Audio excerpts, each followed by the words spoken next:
Colombia 2. 2025. Hello friends, welcome back to my channel. Friends, this is not a movie, this is a full detail review and fact video about this movie. If you want to know about this movie, then you must like this video, because in today's video we will tell you what is its story, which actors and actresses have worked in this film.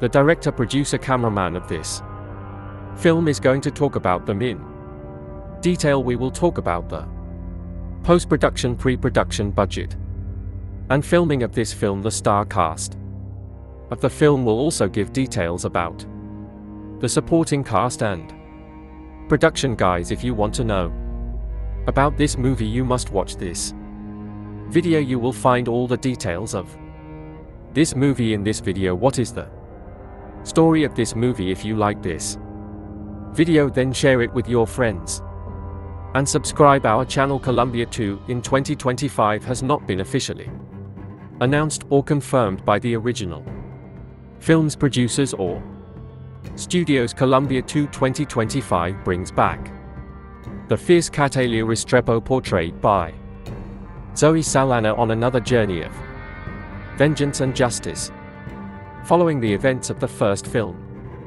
where Catalina took down the men responsible for her parents' deaths. She now faces an even more dangerous challenge, a deadly syndicate that threatens to destroy everything she holds dear. Plot overview. The story begins with Catalina trying to lead a quieter life, having partially escaped the violent shadows of her past. She's found a small semblance of peace, living under a new identity in a remote village in South America. However, rumors of a powerful crime syndicate known as the Silver FWN begin spreading. This syndicate, notorious for trafficking and large-scale corruption, has a reputation for wiping out entire communities that resist them. When the Silver Fong arrives in Catalina's village, its enforcers inadvertently bring her back into a world she was hoping to leave behind. Catalina's conflict. The Silver Fong quickly realizes they've made a grave mistake in provoking Catalina, as she is once again drawn into a spiral of vengeance. The villagers rally around her as she becomes their guardian angel and protector. But Catalina realizes this fight isn't just about one village, it's about something far larger. The Silver Fong has ties with corrupt politicians, international drug trafficking, and even some of her old enemies who have resurfaced to hunt her down. New characters and allies. Catalina encounters a skilled hacker NCO who was once a part of an underground cyber group before being forced into hiding after a run-in with the syndicate. Together they work to expose the syndicate's activities and weaken its network. Nico brings in an additional level of danger, but also emotional complexity, as he begins to see Catalina as more than just a skilled assassin, and Catalina's struggle between vulnerability and survival becomes a key narrative point. Rising tension as Catalina and Nico move deeper into dismantling the syndicate. They face betrayal, loss, and increasingly lethal confrontations. Catalina's dark past is constantly referenced, testing her resilience as she confronts her own violent tendencies. This is not just a battle against enemies, but against her inner demons, particularly when the syndicate's head, a man known as El Alacran, begins targeting innocent people close to her, forcing Catalina into a corner where no one is safe. Climactic showdown. The film's climax brings Catalina face to face with El Alacran in an intense showdown at the syndicate's high-tech isolated compound deep in the jungle. Here Catalina has to fight not only to save herself and those she's come to care about, but also to find some form of redemption. The fight is raw, unforgiving, and shows her full capabilities as she takes down the syndicate's most elite guards battling for justice and closure. Ending the film ends with Catalia once again alone but at peace, knowing she has avenged those who suffered at the hands of the Silver FWN. Nico returns to his underground network with a promise that he'll be there if she ever needs him.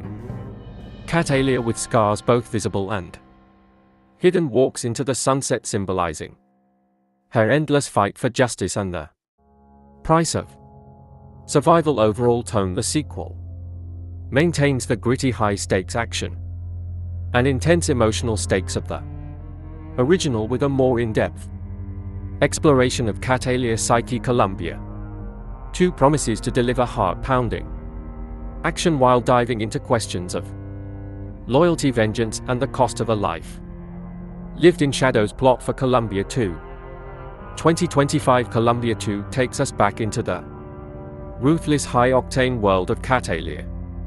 Restrepo, portrayed once again by Zoe Saldana, set several years after the events of the first movie. This sequel delves into themes of legacy, redemption, and the relentless pull of a past riddled with violence. Act 1: the calm before the storm. Since avenging her parents' deaths, Catalia has managed to stay under the radar, living quietly in the remote village of San Miguel, deep within the jungles of South America. Under an assumed identity, she sought peace, and the villagers view her as a mysterious but protective figure. Catalia has begun to soften, even building connections with some villagers, including a young girl, Camila, who looks up to her, but her tranquil life is shattered in a powerful cartel known as the T. Silver FWN begins expanding its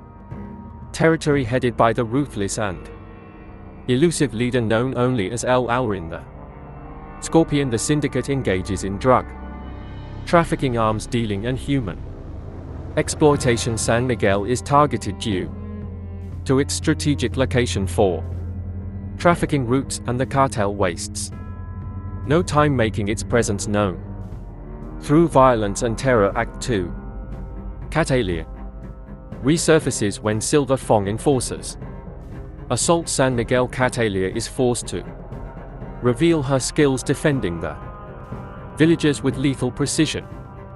Witnessing her unmatched ferocity, the cartel quickly realizes that Catalia is no ordinary resident. Her actions gain notoriety, and El Alrin becomes intrigued by rumors of La Tigresa, the Tigress, defending a small village. During one skirmish, Catalia meets Nico, a former hacker from a European activist network who has taken refuge in South America after his own run-in with the cartel. Nico has knowledge of the cartel's digital footprint and offers to help her in exchange for protection, though hesitant to work with anyone. Catalia recognizes Nico's skills and agrees, seeing an opportunity to disrupt the cartel on a larger scale. Act 3: the fight for justice and survival. With Nico's help, Catalia begins targeting the cartel's resources,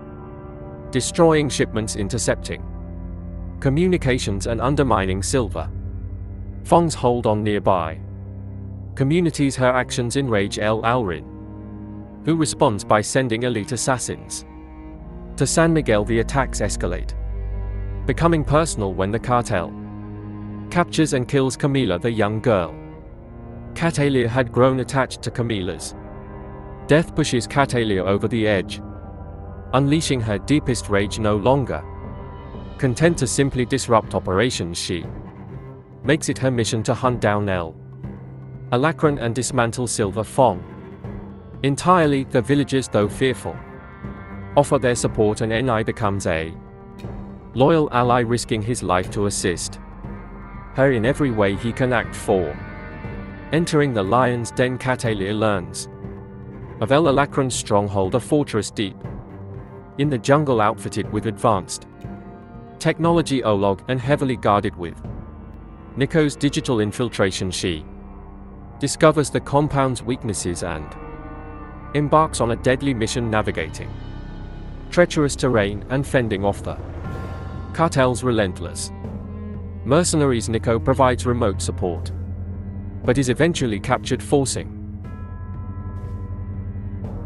Catalia to accelerate her plan to rescue him and confront El Alrin. Directly inside the compound, Catalia encounters a labyrinth of traps and ruthless guards. With her experience and brutal efficiency, she eliminates them one by one, her skills in combat and survival proving unmatched. Finally, she faces El Alacron, who is revealed to be a former military strategist with a personal vendetta against anyone who challenges his empire. Act 5, the final showdown. In a heart-pounding confrontation, Catalia and El Alacron engage in a brutal fight. Despite his strength and cunning, he is no match for Catalia's agility and resolve. After a relentless battle, Catalia defeats El Alacron, avenging Camila's death and liberating San Miguel and the surrounding communities from the cartel's control. She frees Nico, who, though injured, vows to continue using his skills to expose criminal organizations and fight for justice. Catalia realizes that while she may never escape her violent past, she can at least use her skills to protect the innocent. Epilogue: A New Legacy. The final scenes show Catalia leaving San Miguel, now a folk hero among the villagers. She walks away from her temporary home with a sense of purpose, determined to confront other syndicates and criminals that prey on the defenseless. Nico, now a trusted ally, goes underground but promises to stay in touch, hinting at a network of allies who share her mission. Catalia is once again on her own, but has evolved from a lone avenger into a beacon of resistance against injustice, embarking on a journey that might finally bring her peace if only she can survive the path ahead.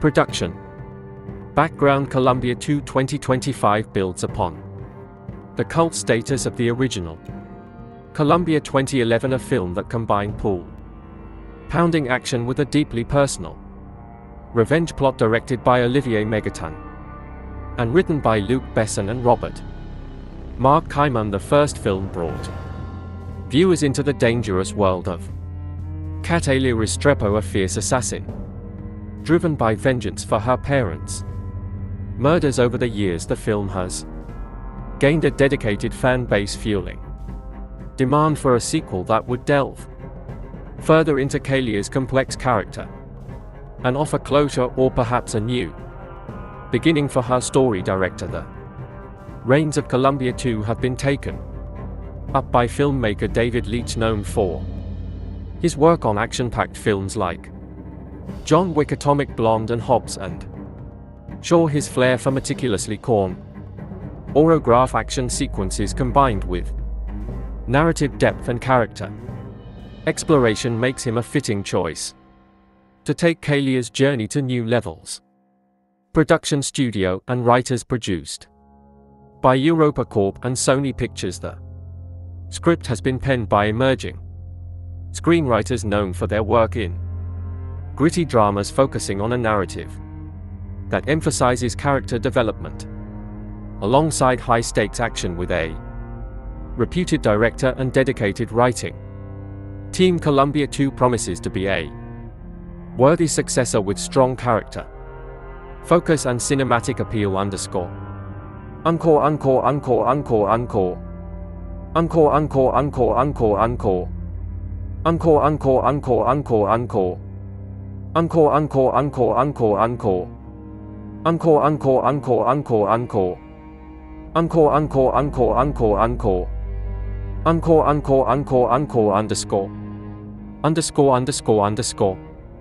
Underscore plot summary. In Colombia 2, Catalia Restrepo, played once again by Zoe Saldana, has attempted to leave her violent past behind, seeking solace in a quiet life in the secluded South American village of San Miguel. However, peace is fleeting when a